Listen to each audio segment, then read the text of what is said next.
Welcome viewers. ఈ రోజుల్లో TV cinema చూడని వాళ్ళు ఉన్నారేమో గానీ మొబైల్ ఫోన్లో ఫేస్బుక్, వాట్సాప్, ఇన్స్టాగ్రామ్ చూడని వాళ్ళు ఉండరు. ఒక వ్యక్తి ఫేస్బుక్లో సరదాగా చేసిన పని వల్ల 3 ప్రాణాలు కోల్పోయారు. కేరళలో జరిగిన ఈ ఘటన పూర్తి వివరాలు ఈరోజు ఈ వీడియోలో చూద్దాం.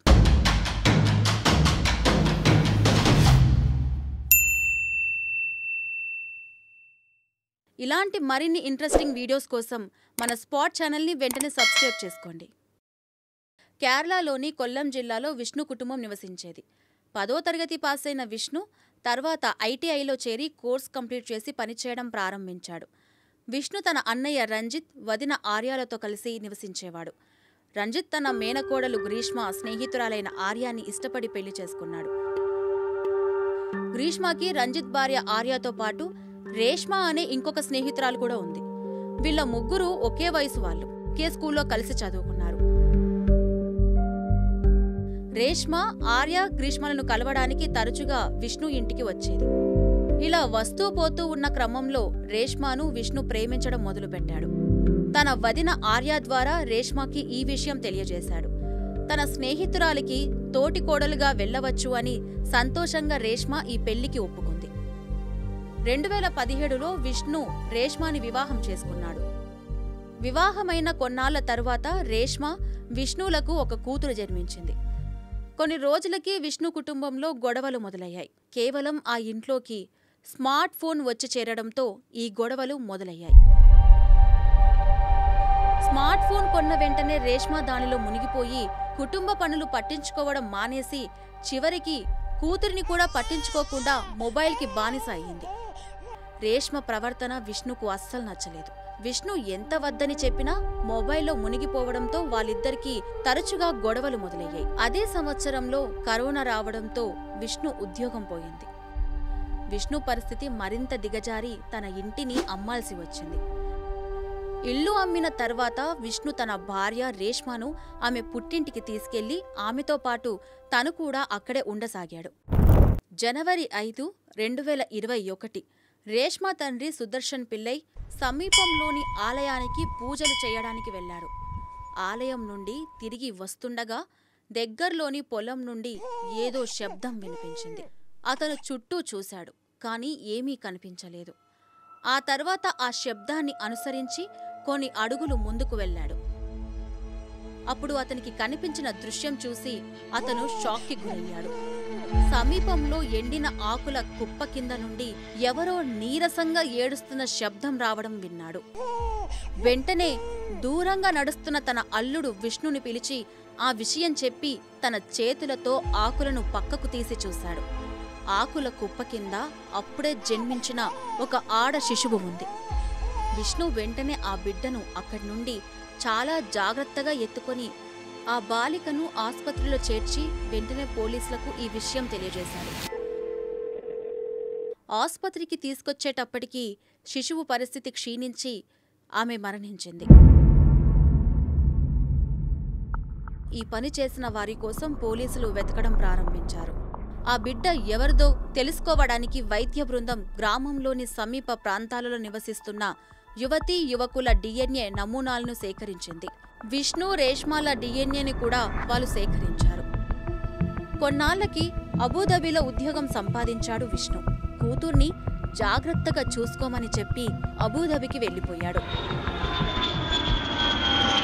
పోలీసులు సుదర్శన్ పిల్లై ఇంటికి వెళ్లి పాప డిఎన్ఏ మీ కూతురు రేష్మ, అల్లుడు విష్ణు డిఎన్ఏతో సరిపోయిందని, వైద్య పరీక్షల ఆధారంగా రేష్మ ఆ బిడ్డ తల్లి అని తెలియజేయడంతో అక్కడున్న అందరూ షాక్ అయ్యారు.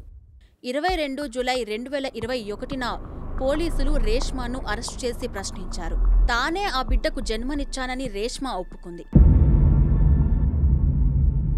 దాదాపు 1.5 సంవత్సరం క్రితం విష్ణు కొన్న స్మార్ట్ ఫోన్లో ఫేస్బుక్ అకౌంట్ ఓపెన్ చేసింది. ఆమె ఫేస్బుక్లో అనంతు అనే అబ్బాయితో స్నేహం మొదలుపెట్టింది. రేష్మ తన ఫేస్బుక్ ఫ్రెండ్ని ప్రేమించడం ప్రారంభించింది. ఆ ఫ్రెండ్ కూడా నేను నిన్ను ప్రేమిస్తున్నానని, నిన్ను పెళ్లి చేసుకోవాలనుకుంటున్నానని చెప్పాడు. తాను గర్భవతినని అనంతుకు చెప్పింది. దాంతో అనంతు, నేను నిన్ను పెళ్లి చేసుకోవడానికి ఎలాంటి అభ్యంతరం లేదు, కానీ నేను నిన్ను బిడ్డతో అంగీకరించలేను. కాబట్టి ఆ బిడ్డ పుట్టిన వెంటనే వదిలించుకుంటే నేను నిన్ను పెళ్లి చేసుకుంటానని చెప్పాడు. అనంత్ సూచనల ప్రకారం రేష్మ ఆ బిడ్డను సమీపంలోని పొలంలో పడేసి ఇంటికి వెళ్లిపోయింది.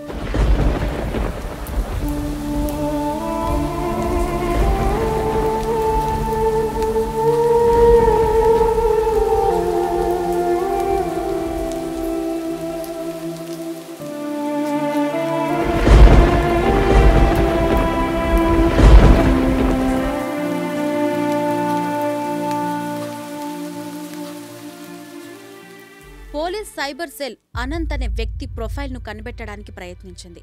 రేష్మ ఉపయోగించిన మొబైల్ నెంబర్ ఇప్పుడు ఆర్య ఉపయోగిస్తున్నట్లు తెలిసింది. రేష్మ పాత మొబైల్ నుండి ఆమె ప్రియుడు గురించి కొంత సమాచారం దొరుకుతుందని పోలీసులు భావించారు. కాబట్టి ఇప్పుడు పోలీసులు ఆర్యను విచారణ కొరకు స్టేషన్కి రమ్మని పిలిచారు. జూలై 24, 2021న ఆర్య అకస్మాత్తుగా అదృశ్యమైంది. ఆర్యతో పాటు విష్ణు మేనకోడలు గ్రీష్మ కూడా కనిపించడం లేదని తెలిసింది. దర్యాప్తు సమయంలో పోలీసులకు గ్రీష్మ రాసిన లెటర్ దొరికింది. ఆ లెటర్లో రేష్మ పడేసిన శిశువు మృతికి పరోక్షంగా బాధ్యత నేనేనని లెటర్లో రాయబడింది. ఈ కేసుతో గ్రీష్మకు సంబంధం ఏమిటో పోలీసులకు అర్థం కాలేదు. దర్యాప్తు ముమ్మరం చేశారు. వారి చుట్టూ ఉన్న సీసీటీవీలను స్కాన్ చేశారు. ఒకచోట సీసీటీవీ ఫుటేజ్లో ఆర్య మరియు గ్రీష్మలు కలిసి కనిపించారు. వారిద్దరి కోసం రోజంతా గాలింపు కొనసాగింది. మరుసటి రోజు అంటే జూలై 25, 2021న సమీపంలోని ఇత్తికారా నదిలో 2 స్త్రీల మృతదేహాలు ఉన్నాయని పోలీసులకు వార్త అందింది. పోలీసులు వెంటనే అక్కడికి వెళ్లి మృతదేహాలను నది నుండి బయటకు తీశారు.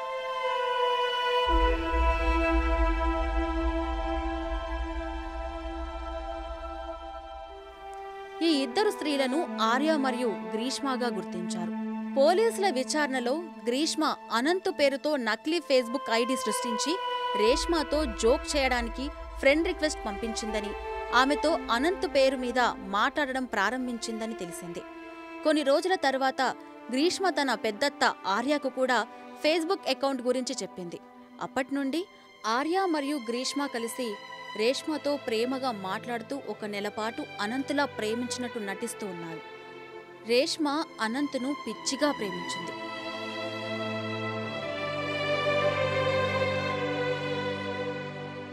ఆమె అనంత్గా భావించి రేష్మ తను గర్భవతి అని అతనికి చెప్పింది.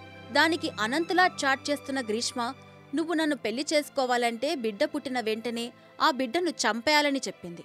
దాంతో గ్రీష్మ కోరిక మేరకు ఆ పసికందును చంపేసింది.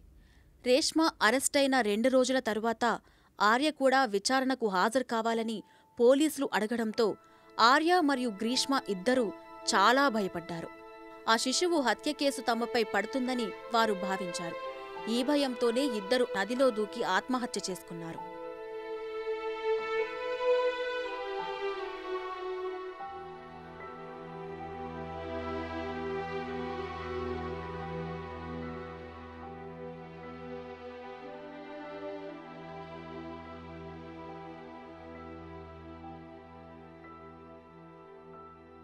వారిద్దరూ రేష్మ బిడ్డ పుట్టిన వెంటనే చనిపోవాలని ఎందుకు చెప్పారు? నిజానికి కుటుంబంలోని ఇతర సభ్యుల మాదిరిగానే ఆర్య మరియు గ్రీష్మకు కూడా రేష్మ గర్భం గురించి తెలియదు. రేష్మ గర్భం గురించి అబద్ధం చెప్తుందని గ్రీష్మ మరియు ఆర్య భావించారు. కాబట్టి వారిద్దరూ జోక్ చేస్తూ రేష్మకు బిడ్డ పుట్టిన తరువాత వదిలించుకోవాలని చెప్పారు. రేష్మ అరెస్ట్ అయినప్పటి నుండి జైల్లో ఉంది. ఆమె కుటుంబం మొత్తం ఈ ప్రాంక్కు మూల్యం చెల్లిస్తోంది. మీకు ఈ వీడియో నచ్చినట్లయితే లైక్ చేయండి, షేర్ చేయండి.